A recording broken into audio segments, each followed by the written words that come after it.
আজকে আমি চটজলদি একটা রেসিপি দেখাবো। এটা তোমরা মুড়ি বা রুটি পরোটা সব কিছুর সাথেই খেতে পারো। এটা হচ্ছে একটা নিরামিষ রেসিপি, আলুর তরকারি। চলো দেখতে থাকো। আমি গ্যাসে প্রথমে আগুন ধরিয়েছি, তারপর এবার দিচ্ছি প্রেসার কুকারে সামান্য পরিমাণ তেল।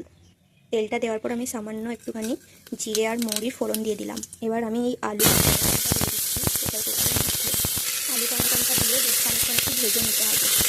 আর দেখো, এই বাটিটার মধ্যে আমি একটু নুন, হলুদ আর লঙ্কার গুঁড়ো নিয়েছি, সাথে আছে হালকা করে আদাটা একটু বেটে নিয়েছি। তো এটা আলুটা ভাজা হয়ে গেলে এই পুরো এই জিনিসটা এর মধ্যে আমি দিয়ে দেবো। একটুখানি ভাজা ভাজা হতে দিতে হবে আলুটা, নাহলে প্রেসার কুকারে হবে তো একটু কেমন হালসানি গন্ধ ছাড়বে। তো গন্ধটা কাটানোর জন্য আমি একটু এটা ভেজে নিচ্ছি। মোটামুটি দেখো একটু ভাজা হয়ে গেছে। এবার আমি এগুলো দিয়ে দিচ্ছি, সবটা দিয়ে এবার একটু নেড়ে নেবো হালকা করে।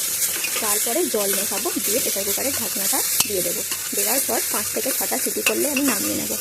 তো দেখো আমার ভাজা হয়ে গেছে। আমি এবার এর মধ্যে জল দিয়ে দিচ্ছি। জলটা পরিমাণ মতো দিতে পারো। আমি যেহেতু একটু ঝোল ঝোল মতো রাখবো তাই একটু দিলাম। আর তোমরা যদি কারি কারি মতো রাখতে চাও একটু কম জল দেবে। আমি এতটা মতো জল দিয়েছি, এবার এটা ঢাকা দিয়ে দেবো। চলো দেখা হচ্ছে তরকারিটা হয়ে যাওয়ার পর। তরকারি হয়ে গেছে। তরকারিটার কালার দেখতে পাচ্ছ কত সুন্দর হয়েছে, শুধুমাত্র টমেটো আর লঙ্কার জন্য। তো এবার আমি এটা মুড়ি দিয়ে খাবো, তার জন্য নিয়ে নিচ্ছি। তরকারিটার কালারটা দেখে নাও, আর আলুগুলো দেখো কত সুন্দর সেদ্ধ হয়েছে।